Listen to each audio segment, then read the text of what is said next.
जय श्री कृष्णा, जय श्री राधे। 8वां अध्याय। नारद जी बोले कि हे राजन, जलंधर ने हमारे वहाँ पहुँचने पर बहुत आदर सत्कार किया। फिर भक्ति भाव और श्रद्धा से पूजन करके विनती करके कहने लगा कि महाराज कहिए, आपका आगमन किस अभिप्राय से हुआ है और मेरे लिए क्या आज्ञा है। हमने कहा कि दैत्यराज, मैं कैलाश पर्वत पर गया था। वहाँ पार्वती सहित शिव अवधूत और उनका वैभव देखकर मैं चकित रह गया। अब तीनों लोकों का भ्रमण करते हुए मैंने यहाँ आकर आपकी समृद्धि भी देखी है। आपकी और शिव की समृद्धि में व वैभव में किसी प्रकार का कोई अंतर नजर नहीं आया। केवल तुम्हारा वैभव स्त्री रहित है। कामदेव के शत्रु राग रहित अंग पर भस्म लेपन करने वाले शिवजी के पास स्त्री रतन के रूप में श्री पार्वती जी हैं। ये माना कि तुम्हारे पास भी अनेक सुंदरियां हैं, परंतु उनमें से एक भी ऐसी नहीं है जिसकी तुलना पार्वती जी से की जा सके। अतः स्त्री रहित यह अधूरा वैभव देखकर यह निश्चित हुआ कि शिव के सामने सारे ब्रह्मांड में किसी का भी वैभव नहीं है। उनके पास एकमात्र पार्वती ऐसी स्त्री है जिसको देखकर ब्रह्मा जी ने अनेक अप्सराएं रचाई, परंतु एक भी पार्वती जी के समान नहीं है। नारद जी बोले कि हे राजा प्रथु, मैं तो केवल इतनी बात कहकर वहाँ से चला आया, परंतु पार्वती जी की अपूर्व सुंदरता की बात सुनकर जलंधर कामदेव के ज्वर से पीड़ित हो गया।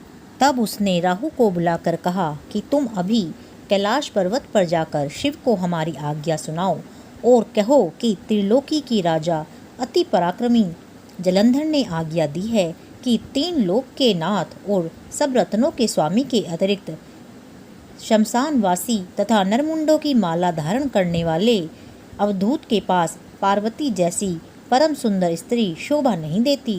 तीनों लोकों का स्वामी होने के कारण सभी रत्न मेरे पास होने चाहिए, क्योंकि पार्वती स्त्री रूपी रत्न है, अतः वह मेरे पास ही शोभित हो सकती है।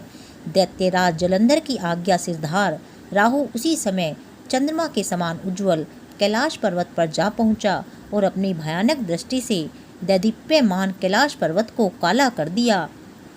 तब भगवान शिव के द्वारपाल नंदी द्वारा रोके जाने तथा शिव के सम्मुख उपस्थित किए जाने पर राहु ने दैत्यराज जलंधर की उपरोक्त आज्ञा सुना दी। नारद जी बोले कि हे राजा प्रथु, राहु की यह बात सुनते ही शिवजी की दोनों भ्रुकुटियां कमान के समान तन गई। तब उनकी भौं से एक अति भयंकर पुरुष उत्पन्न हुआ, जो सिंह के समान मुंह वाला था। उसके लाल लाल अग्नि के समान विकराल नेत्र थे और उसके सारे शरीर पर बड़े बड़े बाल खड़े हुए थे। उत्पन्न होते ही वह विकराल भयंकर मुख फैलाकर राहु को खा जाने के लिए आगे बढ़ा, तो राहु भयभीत होकर कहने लगा कि हे देवों के देव महादेव जी, एक तो मैं ब्राह्मण हूँ, दूसरे दूत के रूप में आया हूँ, अतः आप कृपा करके मुझे मत मारिए। राहु की यह बात सुनकर भगवान शंकर ने उसको आकाश में फेंक दिया। तब वह भयंकर पुरुष राहु को छोड़कर शिवजी के पास आया और अनन्य विनय करके बोला कि मैं भूखा हूँ, कृपा करके मुझे कुछ खाने को दीजिए। तब शिवजी ने कहा कि तुम अपने हाथ पैरों को खा लो। शिव की आज्ञा पाते ही वह अपने हाथ पैरों सहित सारे धड़ को खा गया। जब केवल मुख ही शेष बचा, तब भगवान शंकर ने प्रसन्न होकर कहा कि तुमने मेरी आज्ञा का पालन किया है, इसीलिए तुम्हारा नाम कीर्ति मुख प्रसिद्ध होगा और आज से मैं तुम्हें अपना द्वारपाल नियुक्त करता हूँ। पहले पूजा तुम्हारी होगी, बाद में हमारी। तुम्हारी पूजा के बिना हमारी पूजा निष्फल ही रहेगी। उधर राहु आकाश से बर्बर देश में जाकर गिरा। राहु की ऐसी दशा सुनकर जलंधर अत्यंत क्रोधित हुआ और दैत्यों की 1 करोड़ सेना लेकर अपने पुर से ज्यों ही बाहर निकला, सामने से एक आँख वाले शुक्राचार्य और अंग भंग राहु को आते देखा। इसके अतिरिक्त और भी अनेक अपशकुन हुए, परंतु यह देखकर भी वह नहीं रुका। तब वह अपार दैत्य सेना सारे आकाश में दल बादल की भांति छा गई। जब देवताओं ने दैत्यराज जलंधर को अपार सेना सहित कैलाश पर चढ़ाई करते देखा, तो चुपचाप इसकी सूचना शिवजी को दी। खबर पाते ही शिवजी ने ज्यों ही विष्णु भगवान का स्मरण किया, वे तत्काल स्मरण करते ही उपस्थित हो गए। तब शिवजी ने कहा कि भगवान, आपने देवताओं को पीड़ा देने वाले इस महादैत्य को क्यों नहीं मारा? इतना ही नहीं, आप स्वयं भी लक्ष्मी सहित उसके घर में विराजमान हो गए। आखिर इसका क्या कारण है? तब विष्णु भगवान ने उत्तर दिया कि यह महादैत्य आपके अंश से उत्पन्न हुआ है और फिर लक्ष्मी जी का भाई भी है, इसी कारण हमने उसको नहीं मारा है। यह महादैत्य आपके ही हाथ से मारा जाएगा। भगवान विष्णु की यह बात सुनकर शिवजी ने कहा कि यह तेजस्वी दैत्य हमसे भी ऐसे नहीं मारा जाएगा, इसीलिए इसको मारने के लिए आप अपना तेज देने की कृपा कीजिए।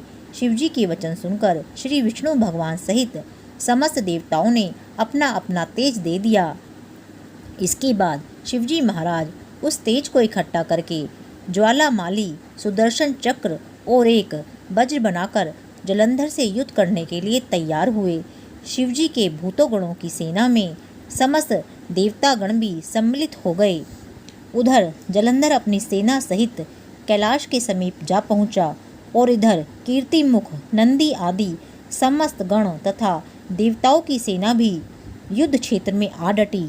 इसके पश्चात देवताओं और जलंधर का ऐसा घोर संग्राम हुआ कि जिससे समस्त भूमंडल कंपायमान हो गया।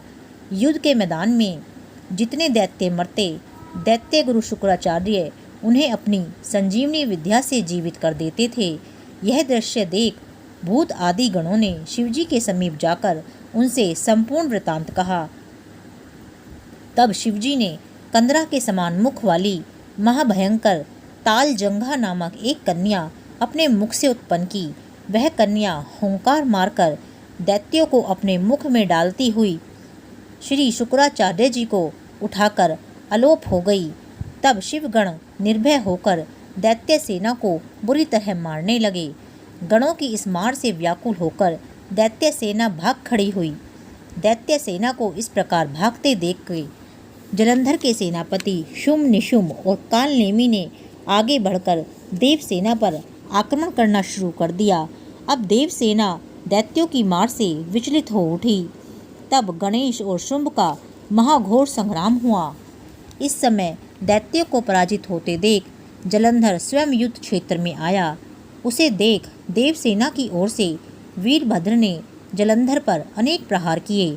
तब जलंधर ने क्रोधित होकर अपना परिघ उस पर दे मारा और उसके रथ की ध्वजा काट दी। फिर देवसेना पर भयंकर बाण वर्षा करके उसमें भगदड़ मचा दी।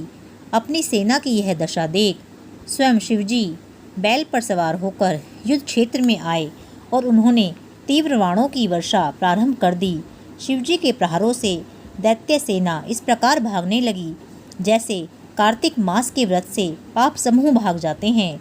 उसी समय शिवजी ने अपने बाणों से खड्ग रोमा का सिर काटकर पृथ्वी पर गिरा दिया। इसके पश्चात ज्यों ही जलंधर आगे बढ़ा, शिवजी ने उसके रथ के घोड़ों तथा सारथी को मार गिराया। तब जलंधर खड्ग हाथ में लेकर पैदल ही शिवजी की ओर दौड़ा। शिवजी ने उसी क्षण आगे बढ़कर एक मुक्का उसकी छाती में मारा, जिससे दैत्य विहल हो गया।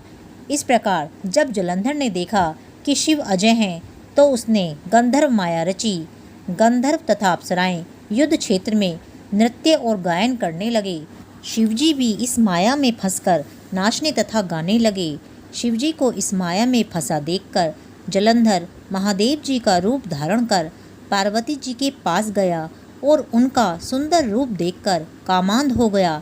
पार्वती जी शिवजी को आया देखकर खड़ी हो गई, परंतु तुरंत ही इस राक्षसी माया को समझकर वहां से अंतर्ध्यान हो गई। तब निराश जलंधर पुनः युद्ध क्षेत्र में आ गया।